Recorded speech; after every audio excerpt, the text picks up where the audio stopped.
I believe this whole industry has to be fundamentally more honest about what we have here. Let's try our best. Let's learn along the way. Let's accept that we're going to do mistakes. Let's learn from those. Let's try again. And that narrative, I think, is very important because once again, we're running out of time. We cannot possibly wait 20 more years until we find that perfect project that has no mistakes. By then, we're going to be in a 4 degrees world. Welcome to Smarter Markets, a weekly podcast featuring the icons and entrepreneurs of technology, commodities, and finance, ranting on the inadequacies of our systems and riffing on ideas for how to solve them. Together, we examine the questions: are we facing a crisis of information or a crisis of trust?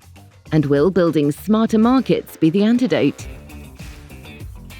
This episode is brought to you in part by Abax Exchange, where trading in centrally cleared, physically deliverable LNG and carbon futures contracts is now underway. Ready for smarter markets? Welcome back to Inside the Coffeehouse on Smarter Markets. I'm Dave Greeley, Chief Economist at Abax Technologies. In this podcast series, we've been introducing you to Coffeehouse, Smarter Markets' new social media platform for advancing the conversation on energy, climate, markets, and technology. It's a space where the executives and icons you listen to on our podcast can engage with each other in thoughtful conversations, disagree without being disagreeable, and discuss how our market systems can be redesigned and improved to address the most important challenges of our time, including climate change and the energy transition. That feeling of grabbing a cup of coffee with colleagues to catch up on the important issues is what we're creating on this platform, and our Smarter Markets members are invited to follow the conversation. If you'd like to learn more about Smarter Markets Coffeehouse or join our waitlist, visit Coffeehouse at www.smartermarkets.media. Building new markets begins with the exchange of ideas. Many of today's great exchanges were born in coffeehouses, including the New York and London stock exchanges. At Smarter Markets, we're building our virtual coffeehouse to facilitate the exchange of ideas that will lead to the smarter markets of tomorrow. Our guests today are Steve Zwick, host and producer of Bionic Planet, and Renat Heuberger, CEO and co-founder of Terra Impact Ventures. We'll be discussing the paradoxes of the carbon markets and what we can be doing better to bridge the gap between the complex realities and simple messages to move the conversation forward and support meaningful climate action. Hello, Steve and Renat. Welcome to Smarter Markets. Hey, David. Hi, David. Great to be here. Glad to have you both here. It's great to have you back, Steve. And thank you for introducing us. And thank you for joining us, Renat. You two have teamed up this holiday season to try to focus the conversation around the carbon markets on some of the hard problems in these markets, what you call the carbon paradoxes. And Steve, I wanted to start with you. You describe this joint new carbon paradox project that you're both doing as a global platform for bridging the gap between reality and public discourse on climate finance. So I wanted to start off asking you, what do you see as the gap and how do you hope to bridge it? My favorite subject when I'm on your show. Basically, carbon markets have, I'd argue, they work better than almost anything else that we've seen before in terms of delivering targeted finance, catalytic finance to solutions that can really drive the transition to a low carbon economy at scale. But that doesn't mean they're perfect. And this is something else you and I have also discussed ad infinitum. In fact, in my view, they never can be perfect. They're always going to be a work in progress. They're riddled with uncertainties as opposed to inaccuracies, uncertainties. They're a giant learn by doing affair. And their strength is that they push all their flaws into the open, where these flaws become lessons learned. And that generates confusion, especially when the people who are dominating public discourse are trying to evaluate these evolving, viable, but imperfect solutions, again, imagined states of perfection.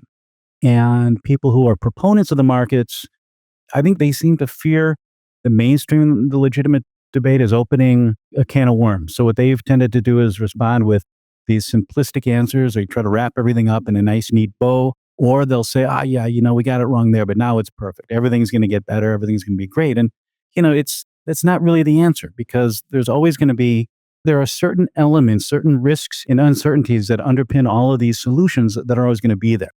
And I've always argued we need to mainstream these legitimate areas of debate rather than hide from them. But the problem I always faced, as again, we've talked about this a lot, is just how do you do it? I've really found it difficult to try to frame these issues in a way that will resonate with the general public and help them to understand where are the legitimate areas of debate and what's just gibberish. And then when Renat showed me how he'd broken everything out into these 25 paradoxes and he's got a whole narrative around them, I was like, damn, that's so simple. Why didn't I think of that?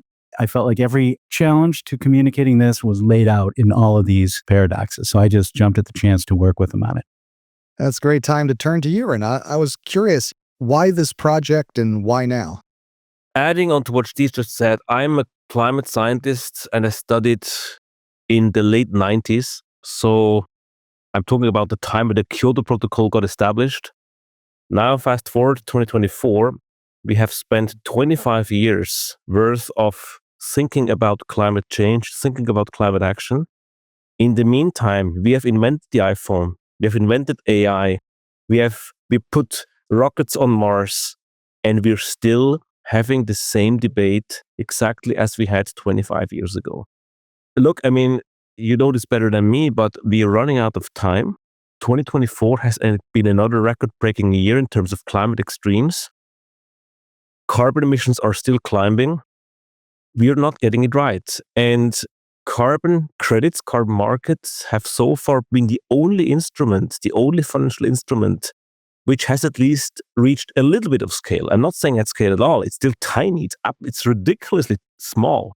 But at least it has the potential to scale, let's say. And my question then was, what's wrong?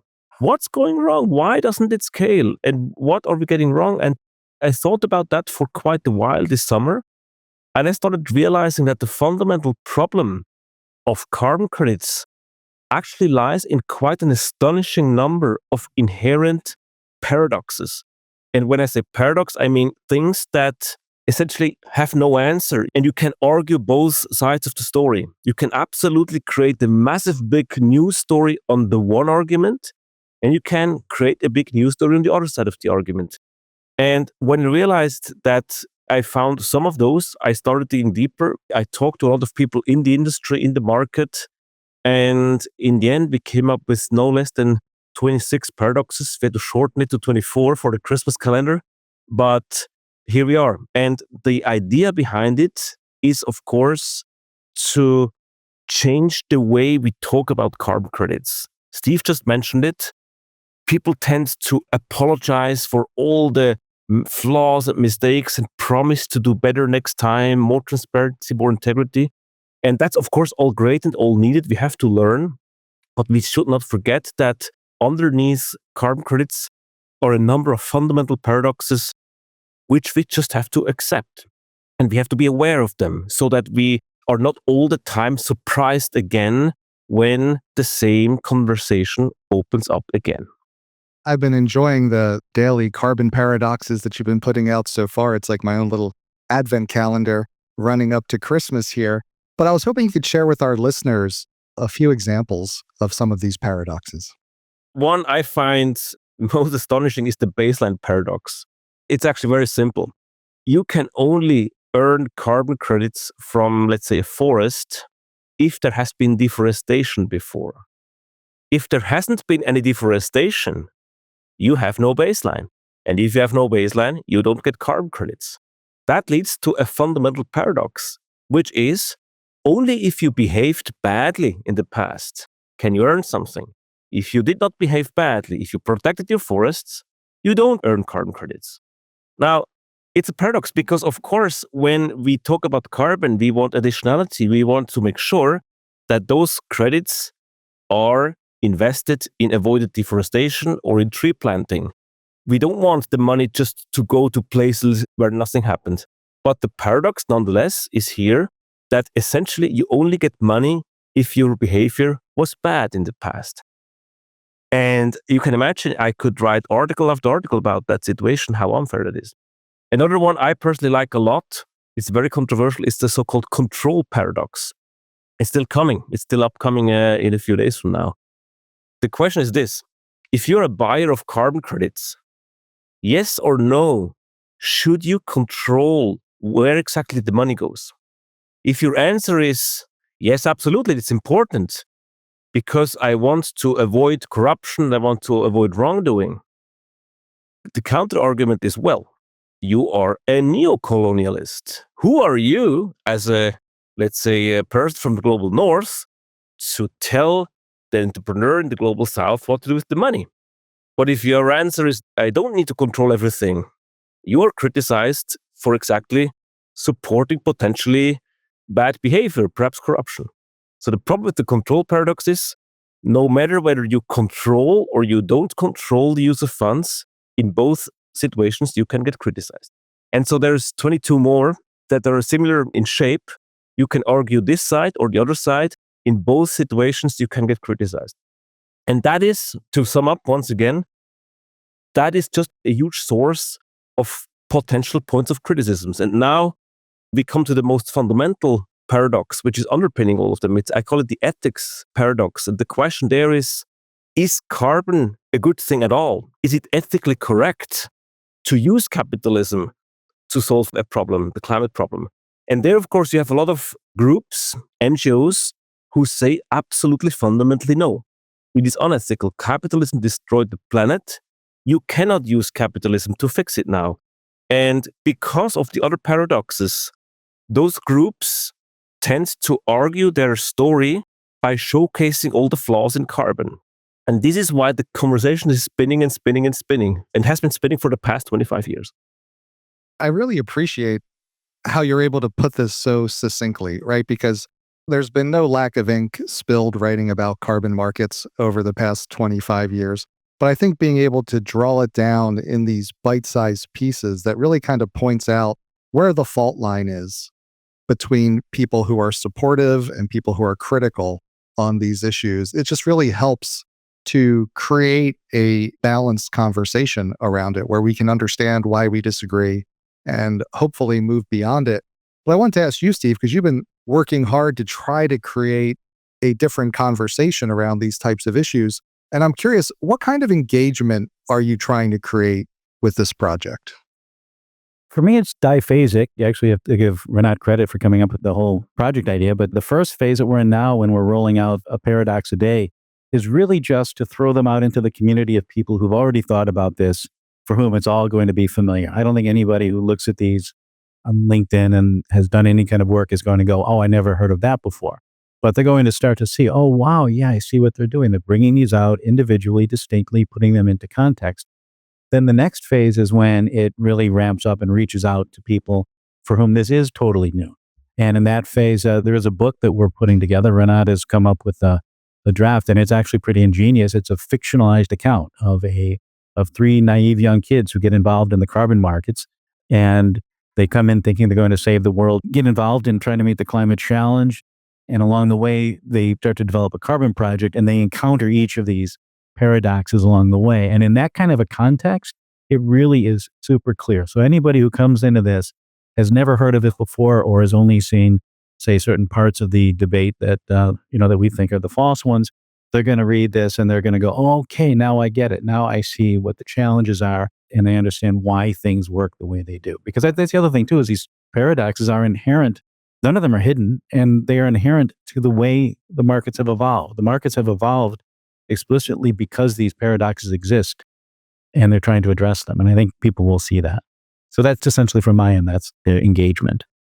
As we talk about the messaging versus the reality of the carbon markets, kind of brings to my own mind another carbon market paradox, which is the fundamental issues in the carbon markets are often complex, often nuanced, and as you say, often paradoxical. However, carbon marketing has often been simplistic, going back to making claims that products were, quote, carbon neutral. So I wanted to, as we're talking about how we talk about carbon markets, Renat, how do you think about what responsibility do carbon market participants have to make sure that the marketing of carbon offsets matches the reality, and how can they do it better? Well, I think you're touching on one of the most fundamental paradoxes indeed, which is actually Also very simple. If you want to market a product, anything, a shampoo, a book, a microphone, whatever, it must be simple, right? You need 3 words describing why it's good. Otherwise, you're not selling it. And the beauty of the term carbon neutral, if you just put it in on Google, you will see it's got about 50 million unique hits on Google. So it has become one of the only terms in our environmental space that ever reached a certain audience. If we now throw that overboard and say, well, in the future, we're going to call this beyond value chain mitigation outcome, nobody's going to understand it. So even if that second term is, of course, much more correct and much more robust in a sense, the problem is that people have heard about carbon neutral. They've never heard about beyond value chain mitigation outcomes. And that is the paradox indeed. And there is no simple answer to this. Because once again, if you are doing marketing, if you try to create scale, if you try to involve the public, a ton of people who might not even know much, you have to speak in a simple language, which is not 100% correct. It's one of those paradoxes that doesn't have an obvious answer to it. Of course, one answer, and it comes in many paradoxes, one approach to go about it would be regulation. For example, in Australia, the Australian government has actually regulated how companies are supposed to use the carbon neutral term. It has created regulations and rules. Of course, people still criticize it, but it's the government which has put out the rules. Companies know that if they follow those rules, the government has their back. And I think that is an important first step. This whole market suffers from a serious lack of trustable regulation. So that would go a long way. That would be my first part of the answer. And the second part leads a bit to the whole reason why I'm pushing out these paradoxes. I believe this whole industry has to be fundamentally more honest about what we have here.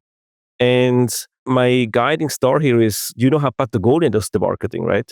Patagonia doesn't say, I'm an environmentally perfect company and everything is doing perfect. That's the opposite. They say, look, let's be absolutely honest. My pullover, my t-shirt has polluted environment, and that's bad. So if you don't need a t-shirt, don't buy one. However, if you do need a t-shirt, we have tried our best effort to create it as sustainable as possible. We're failing all the time. We're not perfect, but we're giving our best. Now, that is a very robust, nearly uncriticizable approach and has been very, very good for Patagonia. It's a huge success.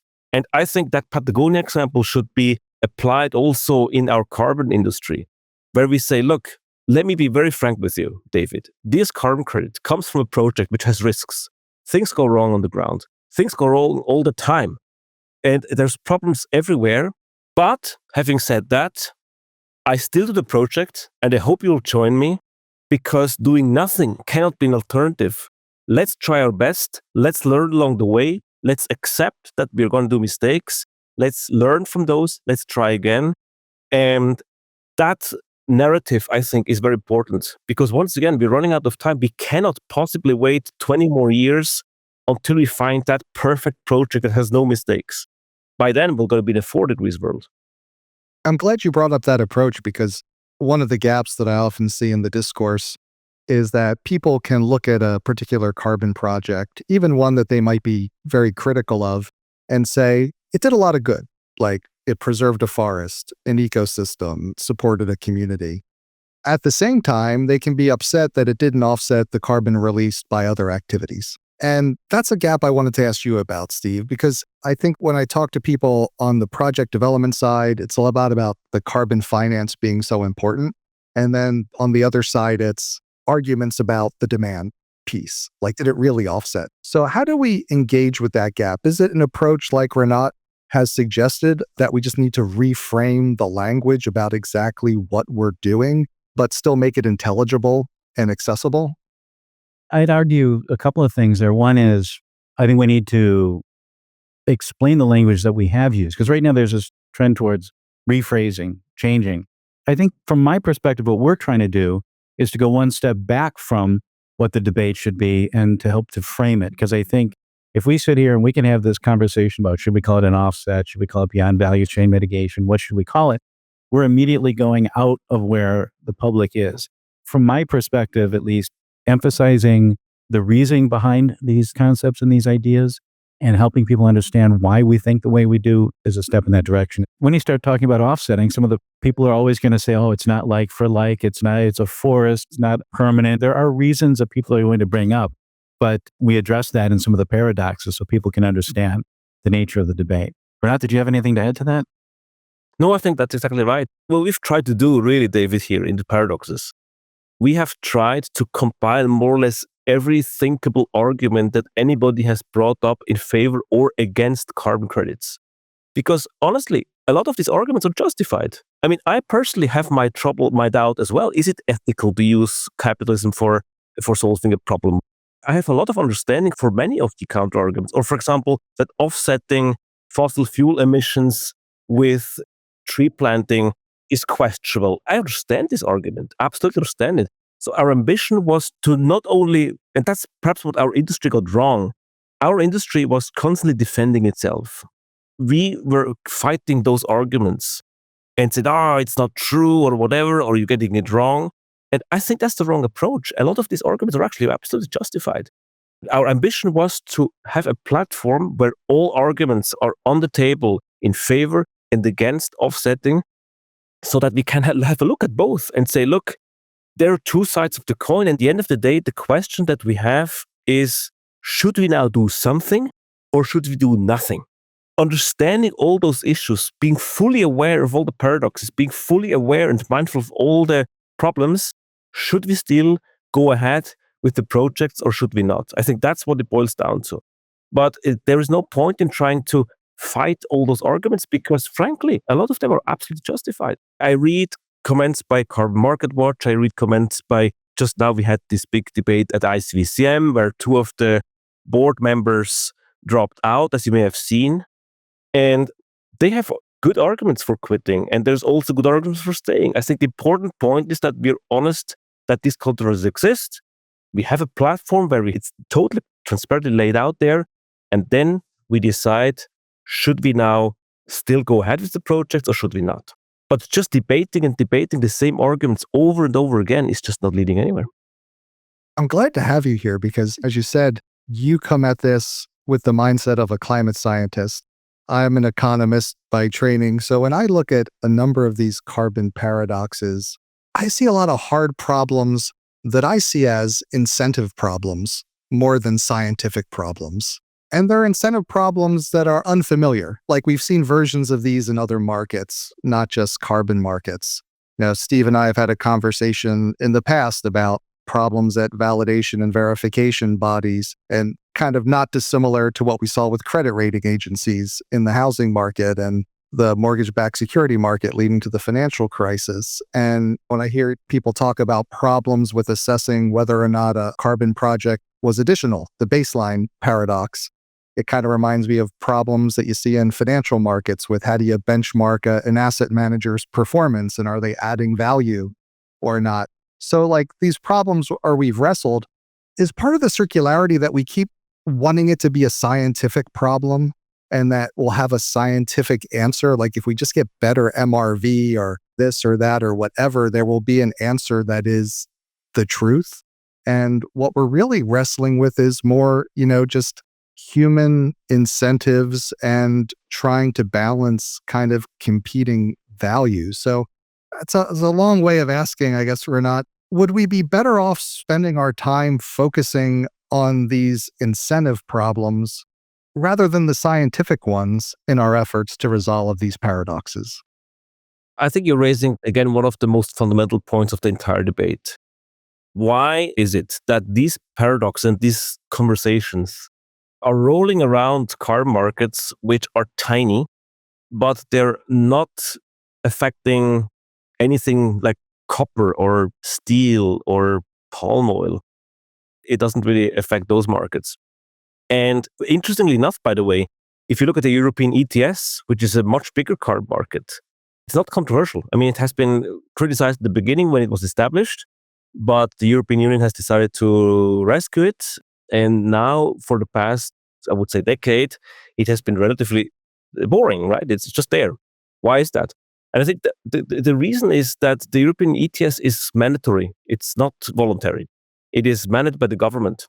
So the incentives are very clear. You have to comply with the law. You go for the least cost option. It's all about price. It's about this robust monitoring, and that's it. It's not emotional. But the voluntary carbon market, because it's voluntary, and we have this paradox, by the way, today, the voluntary paradox. As soon as something is voluntary, a lot of emotions come into the game. And if it's voluntary, there's of course always a risk that it could be greenwashing because you're doing something and you're expecting, what do you expect, right? You expect some applause from people if you do something voluntarily. Let's say you donate some money to your football club, right? You expect that your boy will love you even more because you support his football club, right? So that's the way voluntary works. And I think that has been a reason why there's such a lot of controversy in this market because of its voluntary nature. So if only, and this is of course, Steve, I would like to have your view too, but my big hope is of course that now through Article 6 and the UN system, what today is the voluntary market could potentially be rolled up in some sort of a large compliance market again, where it is governments who ultimately decide that they have to meet their pledges in the Paris Agreement. They're going to meet them domestically, and the part of them they're going to meet by investing abroad. And there's an international certification standard, and the emotion is going a little bit out because it's no longer all voluntary, but it's now mandated by governments. So many of the paradoxes would, by the way, still persist, even in a compliance market, but it would be a little less emotional. And Dave, to your point, we would have probably be more in a situation like we in the financial industry. Compliance, right? Some things goes right, sometimes things go wrong, but it's just a normal feature of any market. And we don't have to emotionally debate it all the time. I guess the voluntary paradox is one of them. And to me, I do think we need compliance markets. We need more government driving this. I would like to see the voluntary market getting back to what it was initially intended to be, which is not the big thing, not carrying the heavy load like it is now, but instead the voluntary market was supposed to be a way to encourage action beyond what's required by law, and also to test new methodologies where maybe the uncertainties were a little bit too high and they weren't quite ready for compliance. I think there will always be a need for voluntary markets. I feel like we're a little bit misguided sometimes in intentionally setting up the scaling of the voluntary market as an objective. We have to increase the voluntary market 100-fold, whereas to my thinking, we should just be increasing the compliance market and let the voluntary market continue to be what it is. It just shouldn't be the dominant market. It should be a small part. So I think that it speaks to, it's a government failing. This is something Mark Kimber always talks about when people talk about, gee, it's so great that the voluntary market is getting bigger. As Renat pointed out, it's actually not that big, but it only has the profile that it has because everything else failed. And I think that's something we need to work. And that's something too, I think that gets to what creates this antagonism towards the voluntary market. Some of the groups that oppose it, this group SOMA out of the Netherlands here, they've actually stated openly that in their view, people are promoting a voluntary market explicitly to prevent government action. They see it as some kind of a plot. And my experience within the voluntary market is no, actually people in the voluntary market want to see government action. They want to see, they want to see more compliance, but it's saddled with this, it's sort of equated with the pure free market fundamentalists, like we want no government action, and that's just not the case. Which, by the way, is a paradox we had a few days ago, the ambition paradox. And it's a nasty one because there is an argument that indeed governments could have an incentive to have less stringent of a target to allow more space for private sector markets. At least in theory, that could actually happen. And that paradox is, of course, a constant debate also in the media. I love this conversation today. And in the spirit of our new Smarter Markets Coffeehouse, which is our new social media platform where we're trying to encourage these types of conversations, thoughtful, engaged, being able to disagree without being disagreeable, and try to find a way to stop going in circles, but chart a path forward between folks like yourselves. I thought maybe I'd take a step back and just let each of you ask a question of the other, though I'm sure you talk all the time now. But maybe I'll ask you first, Steve. What would you like to ask Renat? Actually, it's something I should have asked a long time ago, and you touched on it today. What was the process of identifying these 25 paradoxes? When you brought them to me, I was just like, oh my God, he's hit every single, it's almost like the whole game of whack-a-mole has ended with 25 little hammers that are going to hit the 25 problems that keep popping up. How did you do that?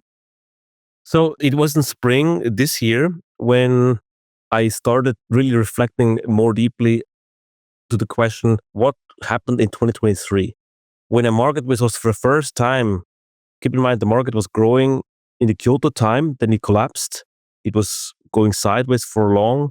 It grew between 2021 and 23, and then it crashed again. And I was just wondering what caused that crash. I mean, nothing has fundamentally been different. Nothing has happened. You cannot point to any single topic. And that's when I discovered that a couple of first very obvious paradoxes with which I started, like the baseline paradox is a very obvious one, and also the additionality paradox. So I had 4 or 5 which were quite obvious. And I started to showing those to a few friends in the market and say, what do you think about that? And the more I showed them around, the more people said, well, that's interesting, but I have another one. How about this one? And then that's all good, but have you thought about that one? So over time, by just showing them around, it's like a snowball in the mountains. It's rolling down. The more it's rolling down, the bigger it gets, because there was a time where the figure was even much larger. When I realized that this is really something fundamental, I tried to be very specific and say, I don't want to repeat paradoxes. You could publish nuances of each paradox and go to 100. But the intellectual challenge was then to narrow it down to individual cases which are really separate paradoxes and not repeating each other. And that's how we, in the end, came to that number. And I believe out of those 25, they're all really different topics. None of them is just the same in different words. They're different fundamental issues. But it was a process of starting with a few, realizing that there's much more, and then narrowing them down again to really individual topics. And I love how when you start that conversation, it grows, right? You start off, you put the seed out there, and as you said, the snowball rolls downhill and more people get engaged. And I'd like to come back to that, but maybe first, Renat, I'll ask you, is there anything on your mind that you'd like to ask Steve? I actually have a question, Steve. You have been around this market for, I guess, longer than me, or at least the same period of time. And you have seen those iterations up and down, up and down. Where do you get your motivation from to still kick around and still believing in it? That's a tough one because there are times where I think of throwing in the towel. There's a little bit of irony here is that when I left Ecosystem Marketplace, I was kind of sick of carbon markets. Intellectually, not wanted them to go away, but I was absolutely tired of them. And I'd left to go to Carbon Pulse, where I was going to be heading up their net zero coverage, which to me was just, okay, let's get beyond the markets and get into internal reductions. And at that point, I saw what I'm going to call a disinformation wave coming towards the markets. I saw the kind of antagonism, and it was everything that you're outlining in your paradoxes. I saw these bad arguments coming at the markets in a structured way, saw the paralysis of the sector, the inability to answer, because it's like, well, gee, it's kind of true, but the context is wrong. And that kind of pulled me back in because I thought, damn, it's like, this is just, we need to find a way to get beyond this. So in a way, it was, I think what's kind of got me hunkering down on this and drawn into this is that you just see the same, it's like Groundhog Day. You see the same things happening over and over again, and you know there's an answer to it. You know it can come to an end. And the same thing had been happening with climate science before, where eventually the science won and people came to understand, it's not. People came to understand where the legitimate issues were and what was agreed upon. I'm also anal about a narrative. I think that's something too.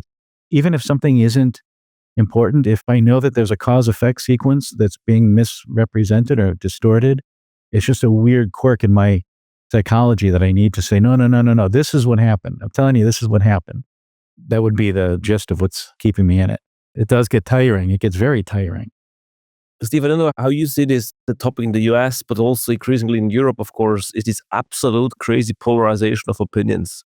That is really something that bogs me way beyond carbon, by the way. It's just a little less scary. Everything is black and white. It's right or wrong, and you're good or bad.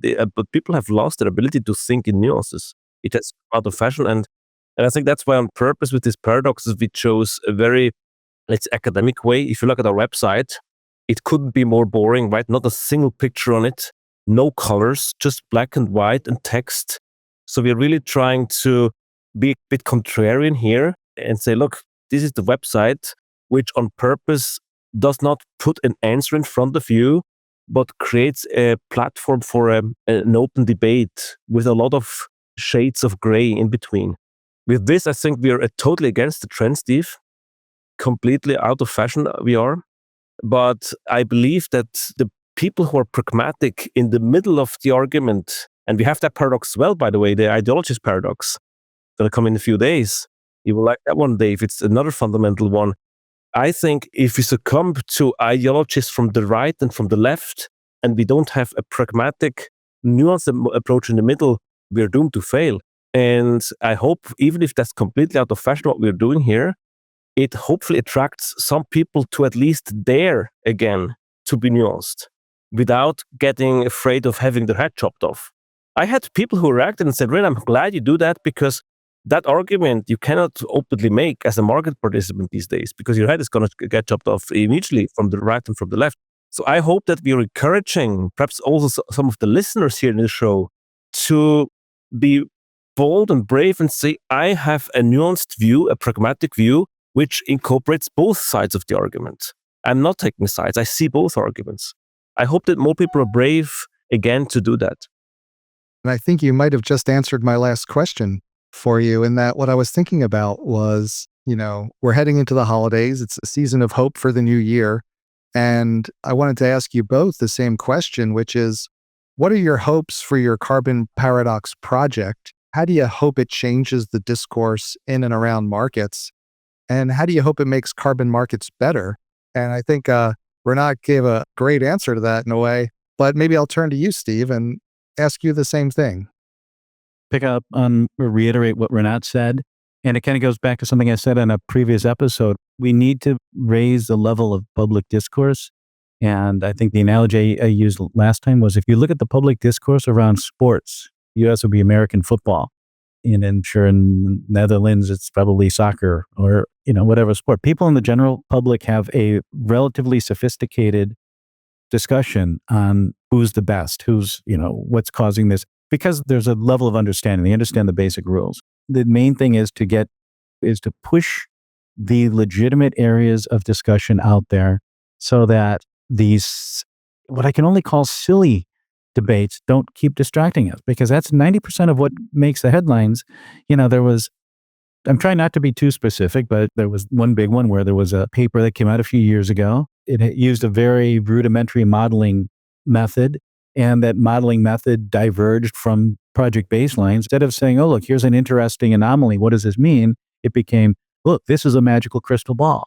It's the absolute right way to look at this, and it's different from the baselines. Therefore, these baselines that were established through using methodologies that were developed through multiple iterative rounds of expert review and public consultation, developed partly under the IPCC and then through that somehow this little crystal ball was superior and everything else was wrong. No, but it's also wrong. Proponents were also looking at saying, hey, there's some good work in there. You don't want to dismiss it out of hand. And I think if we can push that forward, push that out there, and people can make it so that people have enough information to make intelligent, informed decisions. And I think the whole science community can use this too. But like Renat said, everything has become competing slogans. It's not, we're not really having sophisticated discussions in public anymore. And hopefully we can change that, at least as far as carbon markets are concerned. And I'd love to give you, Renat, the last word here. So I'll ask you the same question. What are your hopes for your carbon paradox project in the new year? And how do you hope it changes the discourse around the carbon markets and hopefully make them better? Reframing that question a bit. The carbon markets are a tool to meet an end. Let's be very clear. It cannot be our goal to scale carbon markets just for the sake of scaling them. That cannot be our goal. The goal must be that we reach two things, in my opinion. One is that we are cutting as much CO2 as possible, as we possibly can. And the second is, in my opinion, that by doing that, we are establishing businesses, livelihoods elsewhere, because the projects we're using do have knock-on effects that positively influence society and economy on the ground. If we achieve those goals, be very clear that already the CDM in the Kyoto Protocol had exactly that purpose. The purpose of the CDM was to achieve mitigation and propose sustainable development on the ground. And I think that is still true today. And that's what I hope we ultimately can achieve. By rescuing the carbon markets, make it grow again, that it can deliver to those two goals. And that's also why our last paradox, by the way, on the Christmas day, is going to be the equality paradox. Because, of course, there's also a paradox inside the equality debate, which I hope you will enjoy. But that's also why we put that one to the Christmas day. Ultimately, we hope, since Christmas is a time to reflect, a time to think, what is my purpose? I do hope that carbon markets ultimately will help this world to become a little bit more of an equal place where opportunities are created for people who are vulnerable, especially for those who are vulnerable. And if carbon markets can contribute to that, it's worth not only rescuing them, but also scaling them. But for this, we need a new and more constructive, more optimistic debate. That's what I hope to achieve. Thanks again to Steve Zwick, host and producer of Bionic Planet, and Renat Heuberger, CEO and co-founder of Terra Impact Ventures. We hope you enjoyed the episode. This concludes our series, Inside the Coffeehouse. We'll be back next week with our 2024 holiday special. We hope you'll join us. This episode was brought to you in part by Abax Exchange, where trading in centrally cleared, physically deliverable LNG and carbon futures contracts is now underway. Ready for smarter markets? Contact us at onboarding@abax.exchange. That concludes this week's episode of Smarter Markets by Abax. For episode transcripts and additional episode information, including research, editorial, and video content, please visit smartermarkets.media. Please help more people discover the podcast by leaving a review on Apple Podcast, Spotify, YouTube, or your favorite podcast platform. Smarter Markets is presented for informational and entertainment purposes only. The information presented on Smarter Markets should not be construed as investment advice. Always consult a licensed investment professional before making investment decisions. The views and opinions expressed on Smarter Markets are those of the participants and do not necessarily reflect those of the show's hosts or producer. Smarter Markets, its hosts, guests, employees, and producer, Abax Technologies, shall not be held liable for losses resulting from investment decisions based on informational viewpoints presented on Smarter Markets. Thank you for listening, and please join us again next week.